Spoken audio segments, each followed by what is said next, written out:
Bueno, pues buenos días. Estamos en la clase del lunes 4 de abril. Seguimos en la unidad número 2 y con el tema de los biosensores electroquímicos. En la clase pasada dimos una introducción, bueno, en las dos clases anteriores dimos una introducción a lo que son los principios electroquímicos, recordando un poco qué son las reacciones redox, cómo lograr balancearlas, y que rige un poco qué modelo, que principalmente es el de NERST, nos permite explicar la diferencia de potencial obtenida según la reacción, ¿no? Eh, bueno, también la clase pasada ya nos introducimos a la voltamperometría, en la que básicamente dijimos que es, como su nombre lo dice, por amperometría nos referimos a la medición de la corriente, ¿sí? Y con el término volta quiere decir que estamos controlando un potencial.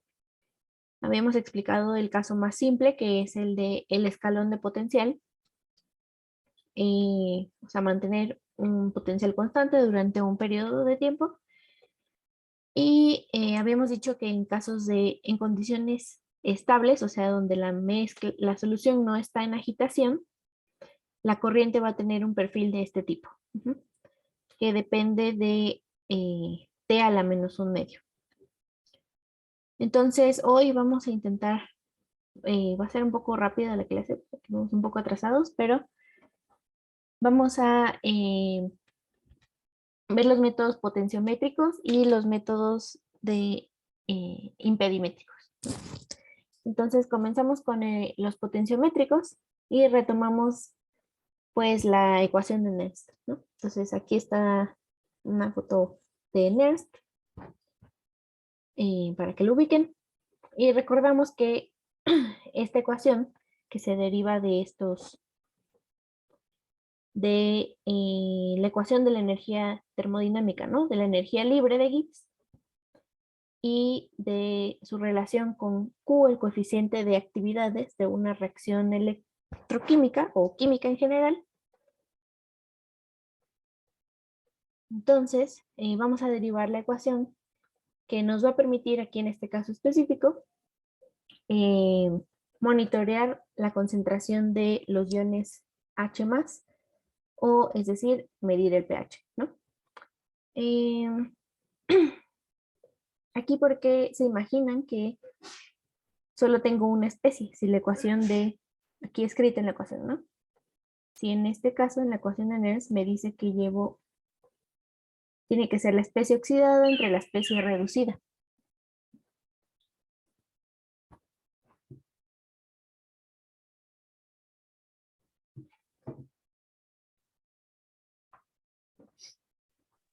Ay, perdón, me confundí. ¿Cuál era la pregunta? Porque aquí tenemos, gracias, porque aquí solo tenemos el logaritmo natural de la concentración de los iones H+, y no hay algo abajo. Si la ecuación de Nernst nos dice que debe ir es el logaritmo natural de la especie oxidada entre la especie reducida.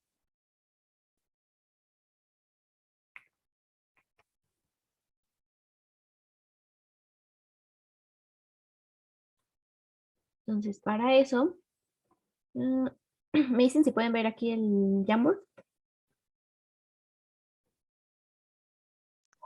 Sí, sí se ve.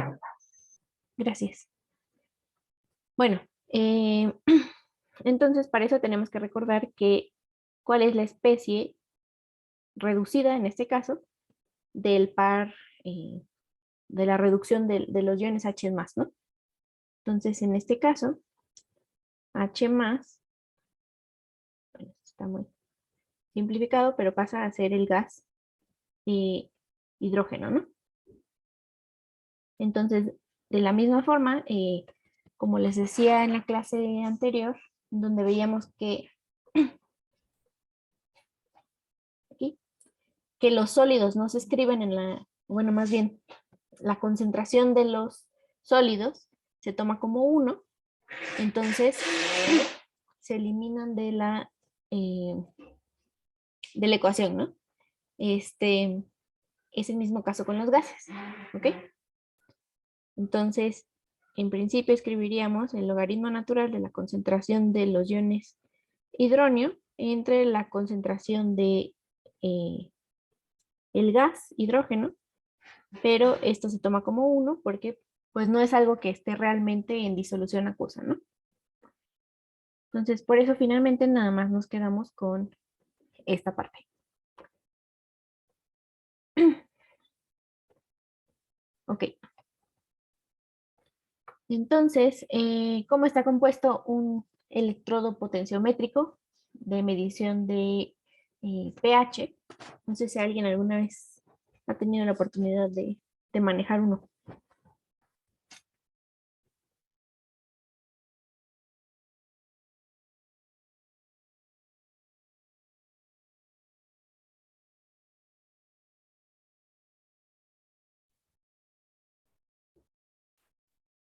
Y Selena, no. Yo creo que sería más probable con los de biología, quizá. Bueno, entonces, en general ustedes van a encontrarse en el laboratorio con un tubo de vidrio eh, que tiene una forma esférica, una terminación esférica de vidrio también, como un bulbo al final, ¿no? Pero entonces, si miráramos por dentro, vamos a encontrar estos componentes. Como les decía, el cuerpo es de vidrio. En general, aquí en esta parte esférica final, vamos a encontrar una sección más delgada de vidrio o una membrana de otro tipo de material, la cual es selectiva ante el paso de los iones hidrógeno. Vamos a encontrar que este tubo está lleno de un líquido y ese líquido en general va a ser este electrolito interno, que es el cloruro de potasio, y que también va a tener una solución amortiguadora que permite mantener el pH adentro en esta solución en 7, ¿no? Fijo. La solución se llama amortiguadora o buffer.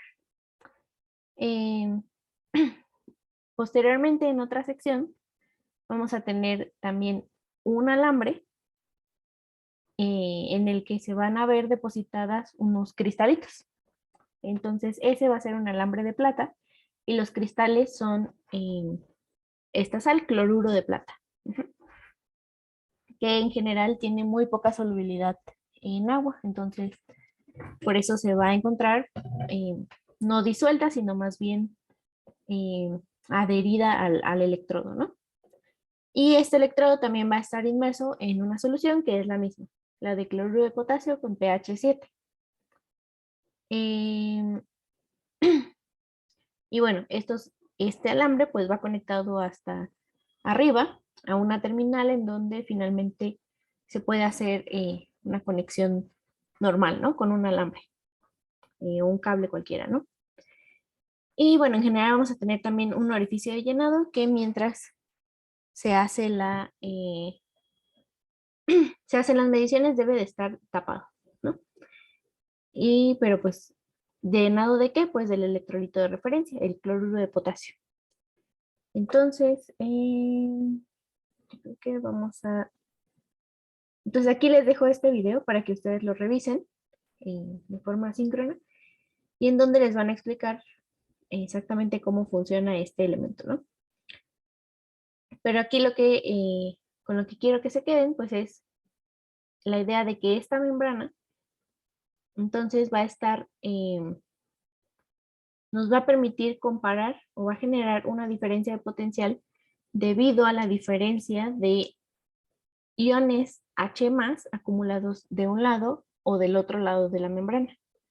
Entonces aquí por esto es muy importante que el pH adentro sea fijo, un pH 7, para así comparar respecto a esa concentración, la concentración de iones H+ en el exterior.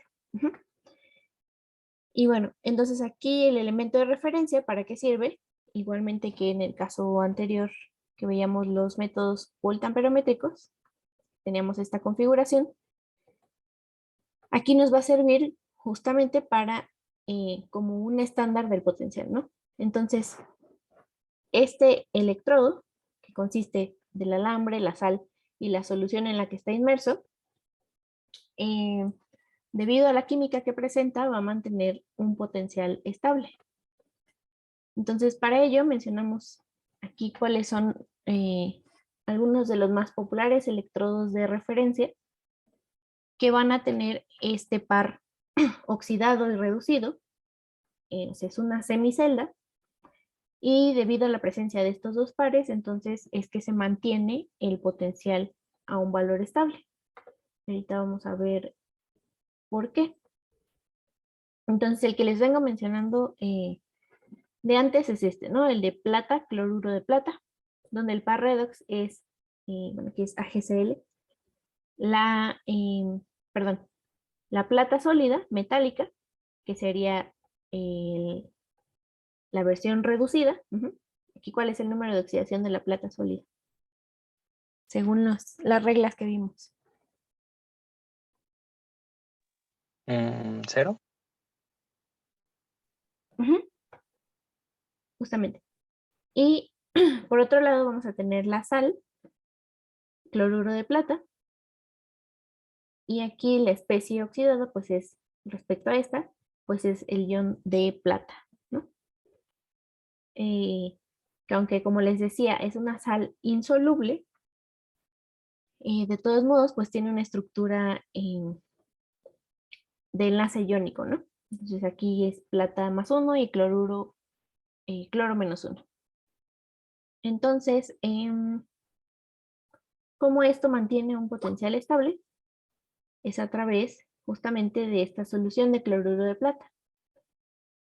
Entonces aquí vamos a tener esta es la ecuación, ¿no? La transferencia de electrones para pasar de un estado oxidado a un estado reducido. Entonces, es un electrón el que se transfiere y nos quedamos con plata sólida y cloruro, este sí en disolución acuosa. Entonces, la ecuación de Nernst se escribe de esta forma. Si recuerdan, aquí decíamos que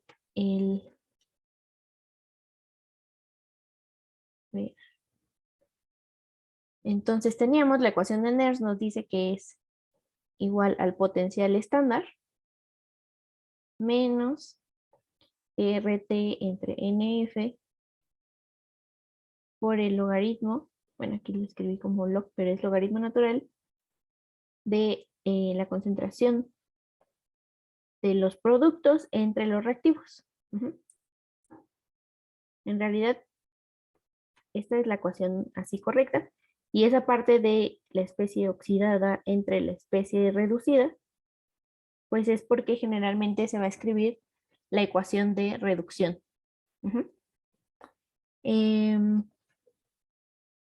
Ok, entonces los productos de esta reacción igualmente son la plata sólida y el cloruro en disolución entre el cloruro de plata sólido. Entonces, otra vez no se escribe, bueno, esto, concentración de esto se toma como 1 y finalmente nos vamos a quedar, bueno, sustituyendo los valores de RTF, tenemos esto, el potencial estándar de esta reacción es 0.222. Entonces, finalmente vamos a tener esta parte, ¿no? Donde nos vamos a dar cuenta que la ecuación, el potencial, solo va a depender de la concentración de los iones cloruro. Entonces, ¿cómo hago que este potencial se mantenga estable? Pues manteniendo estable la concentración de los iones cloruro. ¿Sí me van siguiendo?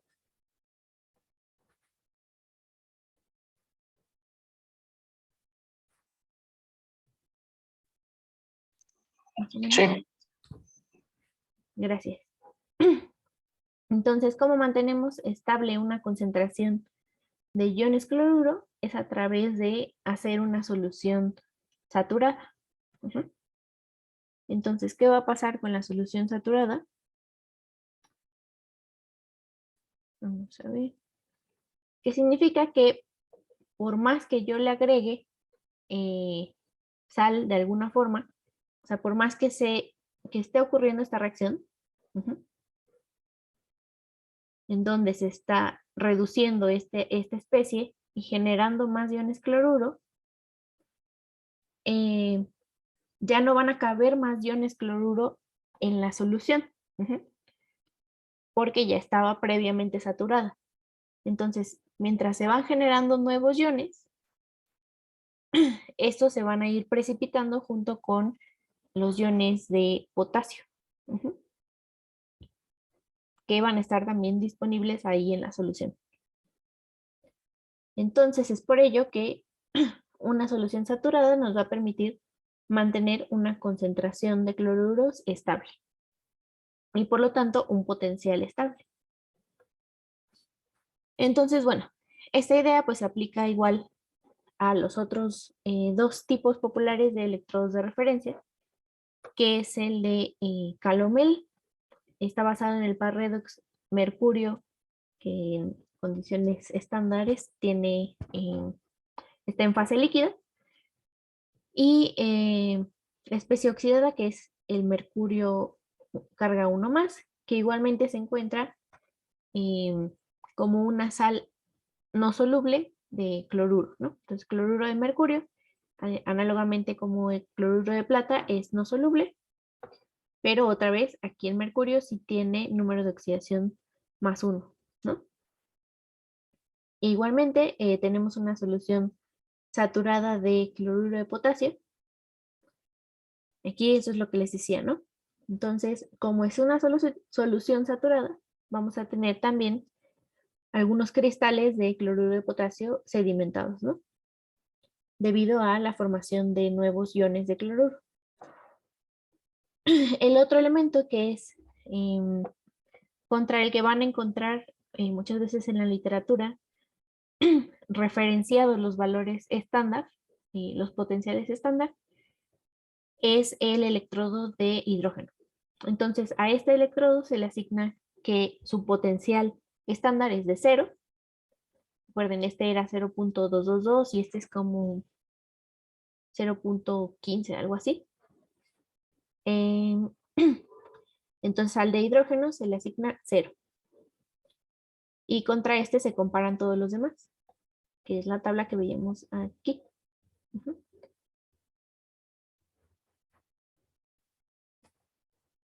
Ok. Y bueno, aquí el par, como les decía, es hidrógeno gaseoso y iones H+, o sea, una concentración, una solución ácida, ¿no? Y bueno, entonces los métodos potenciométricos, ¿cómo se aplican a los biosensores? Pues en general hay que volver a la parte de la miniaturización, ¿no? Entonces, en este ejemplo, lo que hacen es, en vez de ocupar un electrodo que mida unos de 10 a 20 centímetros, pues miniaturizan esa misma idea en electrodos llamados, que están fabricados por la técnica de screen printing o en español serigrafía, ¿no? Entonces tenemos un electrodo de trabajo que en la superficie se le inmoviliza una membrana o un gel que lo hace selectivo a ciertos tipos de iones. Y tenemos el electrodo de referencia, que es nuevamente de plata, cloruro de plata, inmerso también en un gel que permite tener una solución saturada de cloruro de potasio.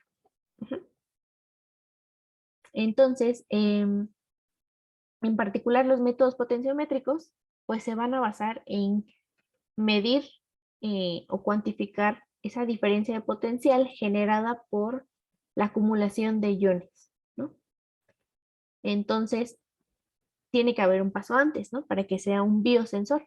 Y ese paso sería que el elemento de reconocimiento, al reaccionar con el analito que nos interesa, entonces de esa reacción surja una acumulación de iones. Entonces, que surjan iones de H más, o iones de sodio, o de potasio, o nitritos, etcétera, ¿no? Entonces, por ejemplo, aquí en este caso están midiendo la concentración finalmente lo que miden es el cambio de potencial respecto a la concentración de nitritos, no, perdón, de nitratos.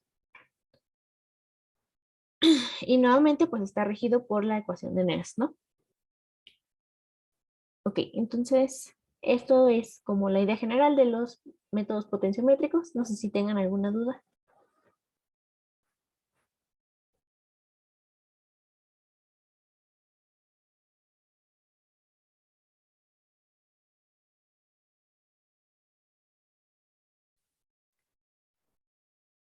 ¿No? Bueno, entonces ahorita vamos a hablar de los métodos impedimétricos. Entonces, como les mencionaba aquí en esta clasificación, eh, aparte de los que miden corriente, de los que miden diferencia de potencial, otra propiedad eléctrica que se monitorea en los sensores electroquímicos puede ser la impedancia o la conductancia. Eh, no sé si recuerdan a qué nos referimos con impedancia.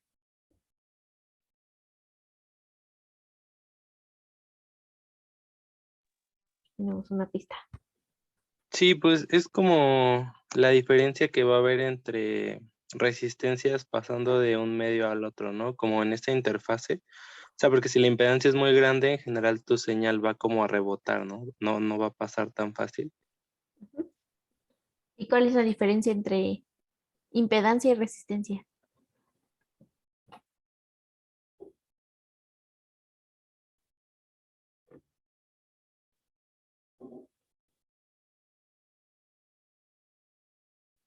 Entonces, aquí tenemos la pista, ¿no? Eh, entonces, para hablar de impedancia, pues es bueno recordar el término más común que conocemos, que es la resistencia, ¿no? Entonces, como su nombre lo dice, pues la resistencia es como una fuerza contra el flujo de la corriente, ¿no? Entonces, es una propiedad de los materiales. eh, en general, pues si estamos hablando de flujos de corriente, pues estamos hablando de sólidos conductores o semiconductores, y bueno, también de materiales que podemos clasificar como aislantes o dieléctricos, ¿no? Entonces, a un material o a un circuito que finalmente va a estar compuesto de cosas que son materiales, o sea, sólidos, se les va a asignar esta propiedad, ¿no? De que tengan una cierta resistencia, vaya el nombre, contra el paso de la corriente, o sea, contra el flujo de los electrones. Entonces, recordemos que un resistor ideal va a ser aquel que sigue la ley de Ohm, no importa la magnitud de la corriente y del voltaje. Entonces, pues si se acuerdan, la ley de Ohm tenemos Victoria es la reina de Inglaterra, entonces es la mnemotecnia. Bueno, lo escribí al revés, ¿no? Es igual ahí por él. Entonces, esta es la ley de Ohm y esto nos quiere decir que pues una señal y la otra van a ser proporcionales según esta resistencia. Em, Algo que también hay que tomar en cuenta es que puede haber materiales que sigan siempre esta ley, pero en los cuales R también cambie según la temperatura, ¿no? Puede cambiar con pendiente positiva o puede cambiar con pendiente negativa. Otra propiedad de un resistor ideal es que los valores de resistencia son independientes de la frecuencia de la señal de voltaje o de corriente. Eh, entonces, ¿cuándo vamos a hablar de frecuencia? Pues cuando estemos hablando de una señal de corriente alterna, ¿no?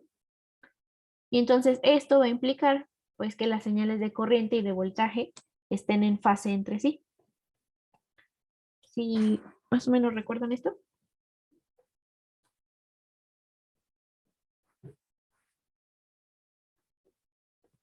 ¿Recuerdan qué es la corriente alterna? Sí, bueno, pues está como la parte de las dos tipos de corriente, ¿no? La directa y la alterna. Ujú, Que la alterna es como normalmente cuando conectas directamente a cualquier enchufe de tu casa, entonces pues tiene cierta frecuencia, ¿no? Es como una senoidal. Bueno, si la ves en un osciloscopio se ve como así, ¿no? Y ya ujú, tiene como sus valores determinados, que creo que es como 200 y tantos volts en México. Y la directa pues ya pasa como por 121. una, pues por un proceso de filtrado, bueno, no de filtrado, sino como pues de transformación ahí y se vuelve como una, o sea, si ya la ves en un osciloscopio, se ve como una línea recta, ¿no? Ujú. Sí, justamente, como dice David, la señal de corriente alterna eh, tiene una forma en general senoidal, o sea, si graficamos el voltaje contra el tiempo, entonces vamos a ver que el voltaje va a ir cambiando con esta forma, ¿no? Incluso va adoptando valores positivos y valores negativos, tiene una cierta amplitud, entonces como a cualquier onda se le asigna una amplitud, se le asigna una longitud de onda, se le asigna una frecuencia, un periodo, etcétera, ¿no? Em, y la otra señal que existe, pues es la de corriente directa, que como bien ilustraba David, pues si nosotros lo midiéramos con un osciloscopio, pues vamos a ver un valor constante en el tiempo, ¿no? Em, entonces, las pilas, ¿de qué depende si una corriente es alterna o directa? Pues de la fuente, cómo se esté generando esa señal, ¿no? Entonces, las pilas, si recuerdan que veíamos antes cómo surgieron, estas nos dan una corriente directa. Entonces, tiene una diferencia de potencial constante. Si ustedes toman una pila y la miden con un osciloscopio, van a ver un valor constante en el tiempo. Eh, si ustedes toman las terminales de un cable que conectan a su línea de corriente de su casa, van a ver una señal senoidal. Eh, entonces, bueno, para hablar de impedancias tenemos que justamente usar esos términos y recordar esas propiedades de la corriente. Em, entonces aquí me voy a ir un poco rápido, pero este, si tienen algo que de plano no entienden, me dicen, ¿no? Entonces, como decíamos, el voltaje sinusoidal le vamos a asignar, o sea, sigue esta ecuación respecto al tiempo. Entonces tiene una amplitud E, sigue una función senoidal respecto al tiempo y tiene una frecuencia omega. Ujú.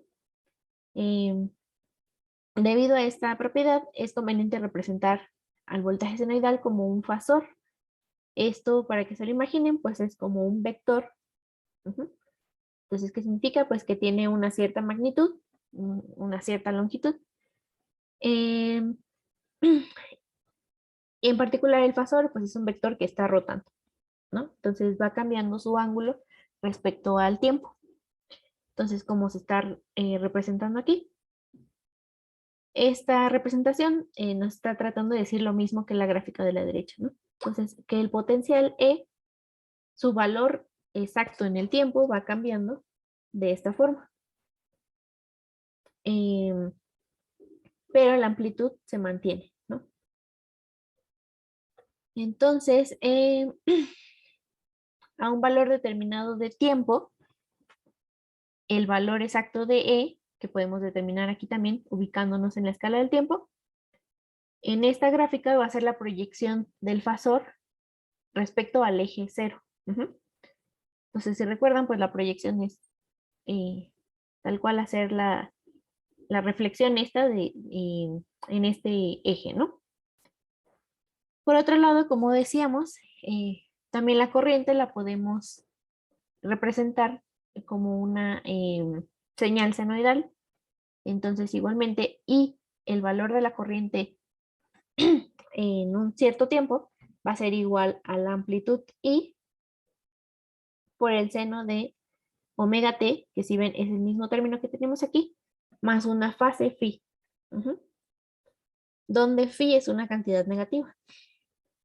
Em, ¿Cuál es la relación entre estas dos señales, voltaje y corriente? Pues es la que vamos a determinar según el tipo de impedancia que rija ese elemento o ese material. Pero bueno, lo podemos representar igualmente I como un fasor. Entonces igual es un vector que va rotando en el tiempo. Y E y I van a ir rotando a la misma frecuencia, pero van a estar separados por un ángulo de fase, ¿no? Que es lo que representamos aquí. ¿Sí, hasta aquí me van siguiendo? Sí. Gracias. Entonces, ¿para qué nos sirve esta notación? Es para hacer el análisis o para establecer una relación de la impedancia con la diferencia de potencial, con la corriente. Y bueno, entonces para ello, hacer el análisis de circuitos simples. Entonces, primero pues tenemos que definir que la impedancia va a ser el análogo a la resistencia, pero cuando nos salimos de esta situación ideal, ¿no? Entonces, una impedancia no va a seguir estrictamente la ley de Ohm. Sus valores van a depender de la frecuencia y por lo tanto las señales de corriente y voltaje no van a estar en fase entre sí. ¿Y qué significa que estén en fase? Pues si nos referimos a esta gráfica de fasores, pues que estuvieran así en un mismo sitio, ¿no? Sin este phi. Entonces, bueno, vamos a considerar el caso más simple primero, que es la resistencia pura. Entonces, esto es primero para familiarizarnos con la representación de fasores, de la impedancia. Entonces, para R, pues vamos a tener el potencial, que es E por el seno de omega t. ¿Cómo se cumple la ley de Ohm? La corriente I va a ser igual a el potencial entre R, la resistencia de ese elemento. Entonces, en notación de fasores, vemos la ley de Ohm, I es igual a E entre R. O reescribiéndolo, pues tenemos que E es igual a I por R. Entonces, aquí en este caso sí están en fase y se ve de esta forma, ¿no? Pero tienen amplitudes diferentes. ¿Por qué? Pues porque depende de R. Y bueno, ¿esto para qué lo hacemos? Pues estamos tratando de trasladar la ecuación, la ley de Ohm escalar, a esta ley de Ohm que está tomando en cuenta ya vectores, ¿no? O señales que son dependientes del tiempo. Ok, entonces ahora el siguiente caso un poquito más difícil es el de un capacitor. Si recuerdan, el capacitor está representado, pues son dos placas paralelas, una tiene cargas positivas, otra tiene cargas negativas, y en medio de las dos placas no hay nada, o hay un material dieléctrico, o sea, un material que no es conductor de electrones. Estos elementos se dice que almacenan carga, entonces, debido a la presencia de las cargas contrarias, se está generando una diferencia de potencial y en una de las placas estamos almacenando cargas, pero se mantiene ahí por la presencia de las otras cargas, ¿no? Entonces, bueno, el capacitor puro, la relación entre el voltaje y la corriente no sigue la ley de Ohm y es lo que vamos a ver aquí, ¿no? Entonces, la relación fundamental de un capacitor es que la carga que almacena es igual a la capacitancia por la diferencia de potencial entre esas dos placas. ¿Sí recuerdan más o menos esto?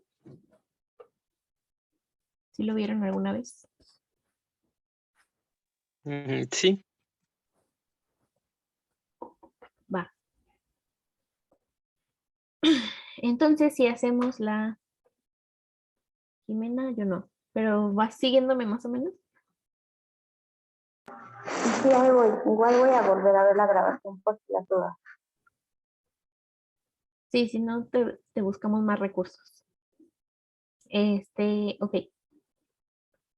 Entonces, esta es la ecuación fundamental de un capacitor eh, que nos relaciona la carga almacenada y el voltaje. Entonces, de aquí se puede derivar eh, cómo está saliendo o entrando la corriente de ese capacitor. Entonces, para ello recordamos que la corriente es el cambio de la carga respecto al tiempo. ¿Sí recuerdan esto? Entonces, I es igual a dQ en dt.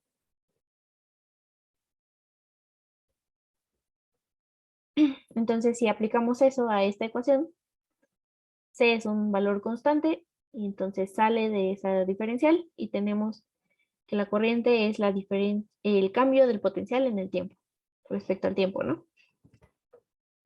Si tenemos que nuestra señal de potencial es de esta forma, entonces ya ustedes me dirán si esto está correcto.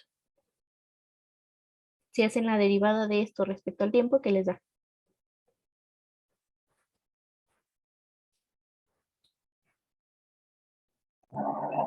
Coseno de omega t por omega. Ajá.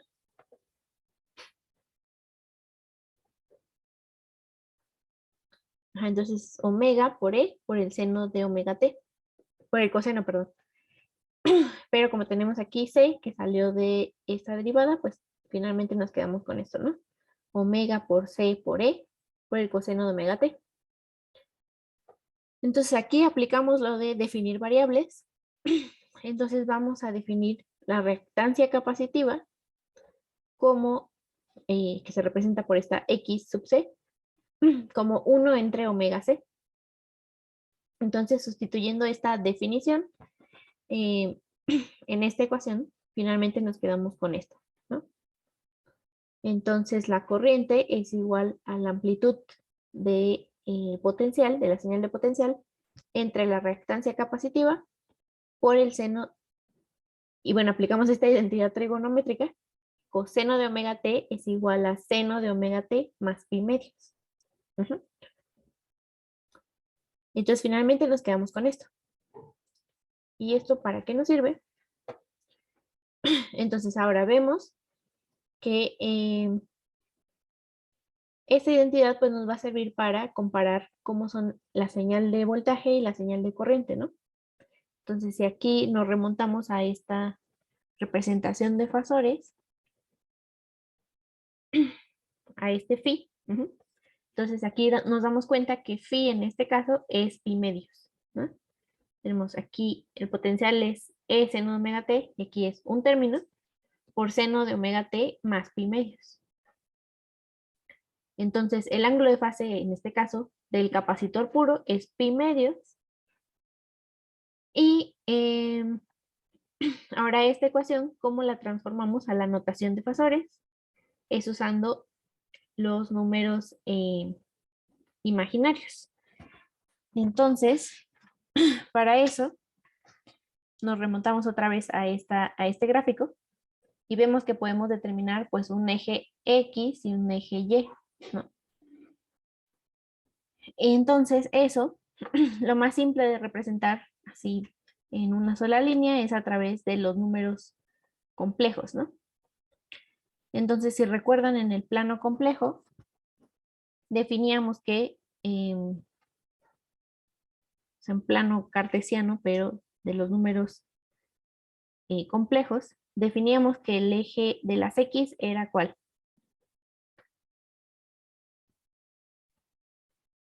La parte real o la parte imaginaria. Real. Ajá, la parte real, ¿no? Y en el eje Y se representa la parte imaginaria. Entonces, si recuerdan un número complejo, pues lo vamos a escribir justamente entonces X es igual a A más IB, donde I es este número que significa la raíz de menos 1, ¿no?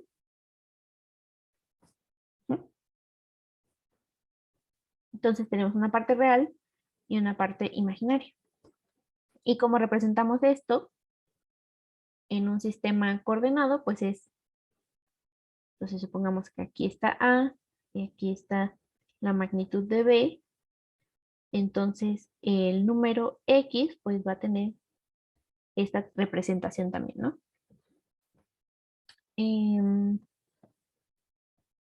Entonces, bueno, nos damos cuenta que esta ecuación, esta relación la podemos trasladar a esta representación de fasores.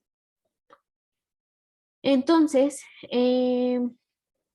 finalmente nos queda que E es igual a menos J por la reactancia capacitiva por el fasor I. Y en realidad estamos haciéndolo al revés, pero bueno. Entonces, en el eje de las X representamos a I y en el eje de las Y representamos a E. Y aquí tenemos que I respecto a E tiene un ángulo, una diferencia de fase de pi medios o menos pi medios. Entonces es lo que estamos representando aquí. Pi medios es igual a 90 grados, ¿no? Entonces cuando escribimos esto, pues nos estamos remontando a esta ecuación, ¿no? Que es la ley de Ohm. Entonces, haciendo esta analogía, a lo que concluimos es que la reactancia capacitiva debe tener las mismas unidades que R. ¿Sí lo ven?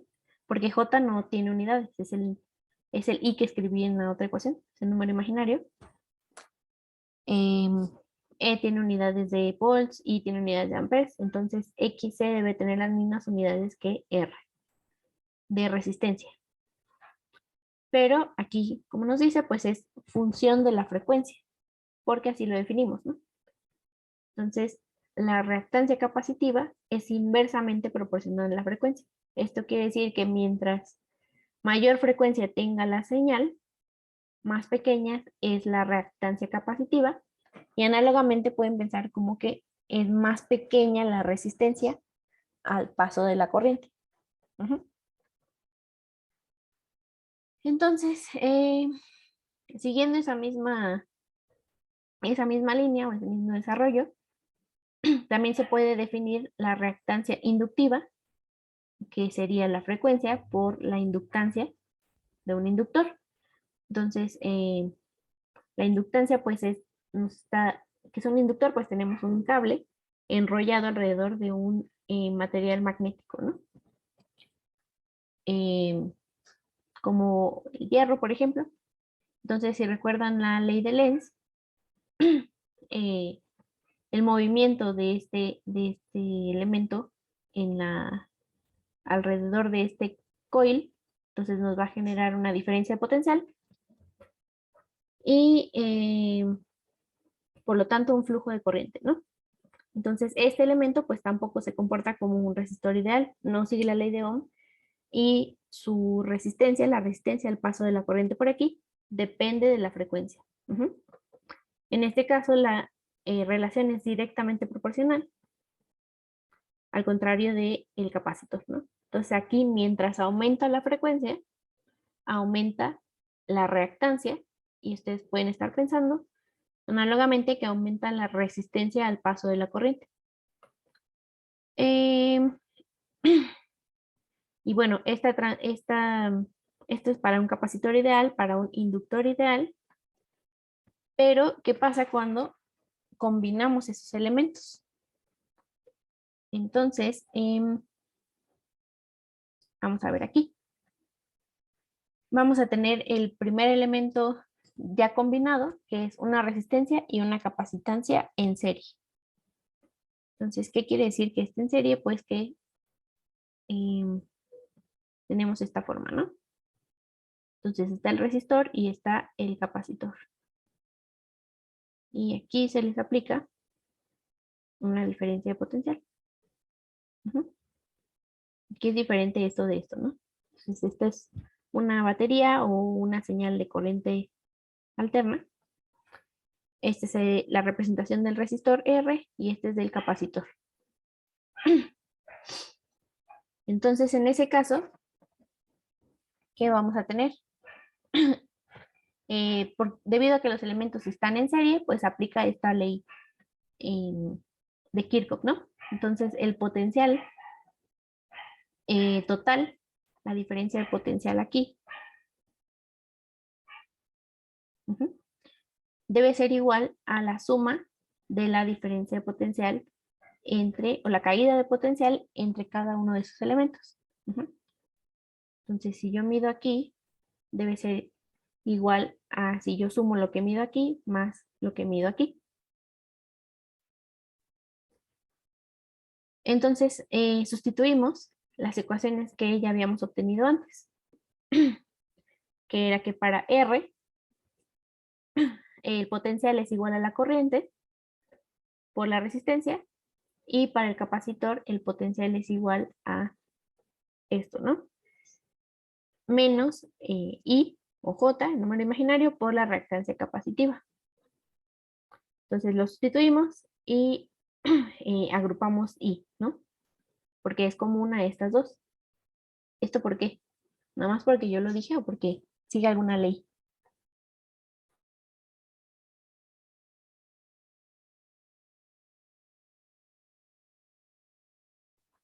Entonces, ¿cómo es la corriente en un circuito en serie?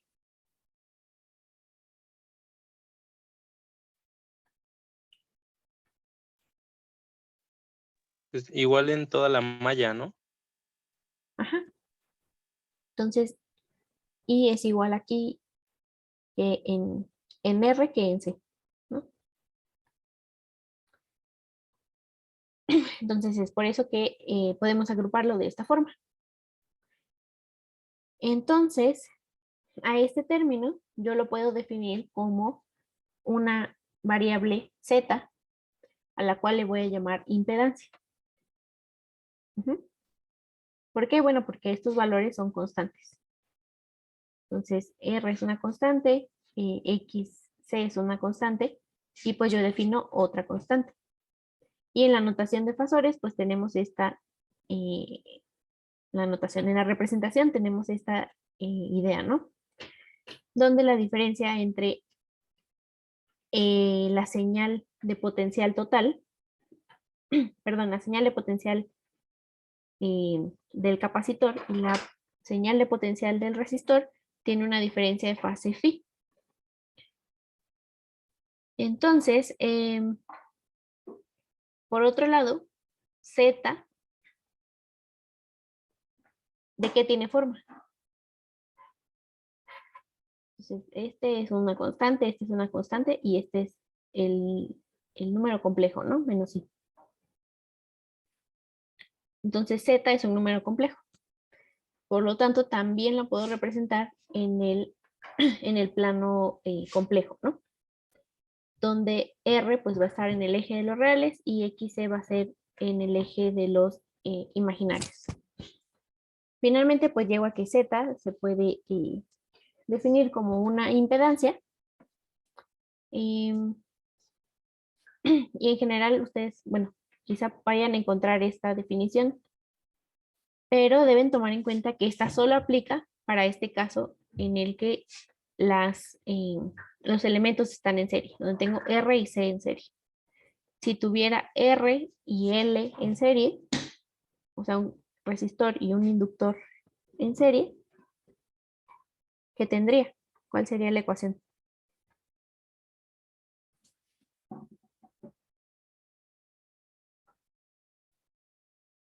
¿Cómo dibujo un inductor?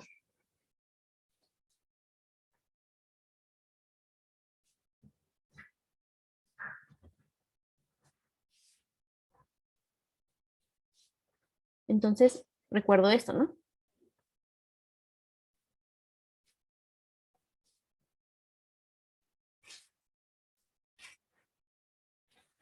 Entonces Z sería igual a R menos J por XL.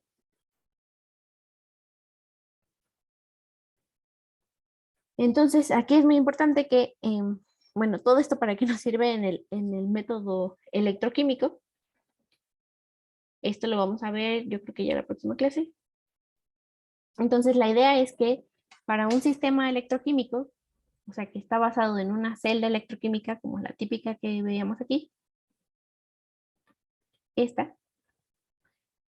Entonces, entre estos elementos, yo puedo definir si el flujo de la corriente sigue el comportamiento de un capacitor o de un inductor o de un resistor ideal.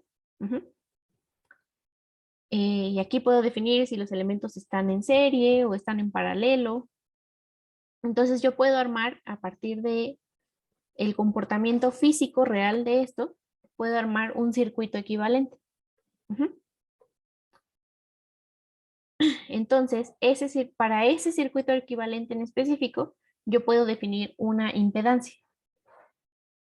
Y entonces, el cambio en esa impedancia, que va a ser la impedancia total del sistema o alguna de estas impedancias que me interese, el circuito equivalente, me va a permitir caracterizar esa reacción de bioreconocimiento.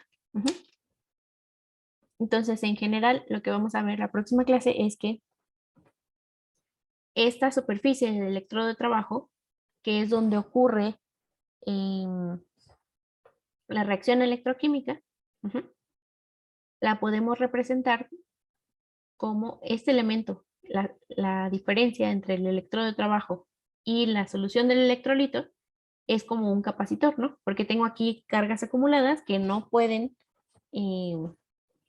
fácilmente salirse de esa superficie, ¿no? Y por otro lado, tengo cargas acumuladas que se sienten atraídas por la diferencia de potencial en el electrodo. Entonces, nos hace recordar como un capacitor y la impedancia de ese capacitor nos va a decir qué tanto del elemento de bioreconocimiento ha atrapado el analito, ¿no? Bueno, más bien qué tanto analito se ha atrapado en el elemento de reconocimiento que está inmovilizado aquí. Y bueno, ustedes dirán, ¿por qué no? Por qué no directamente estoy midiendo la corriente, ¿no? Entonces, es lo que vamos a ver la próxima clase. Este método es muy importante porque nos permite o sea, nos da la oportunidad de que no siempre haya que poner una señal, una etiqueta o la molécula que llamábamos labeling, sino que yo puedo medir simplemente esa acumulación de material en la superficie, ¿no? Ok, entonces les voy a subir bueno, ya la subí, entonces por favor revisen lo que vimos hoy y lo que vamos a ver el miércoles para que vengan un poco con más idea de esto, ¿va?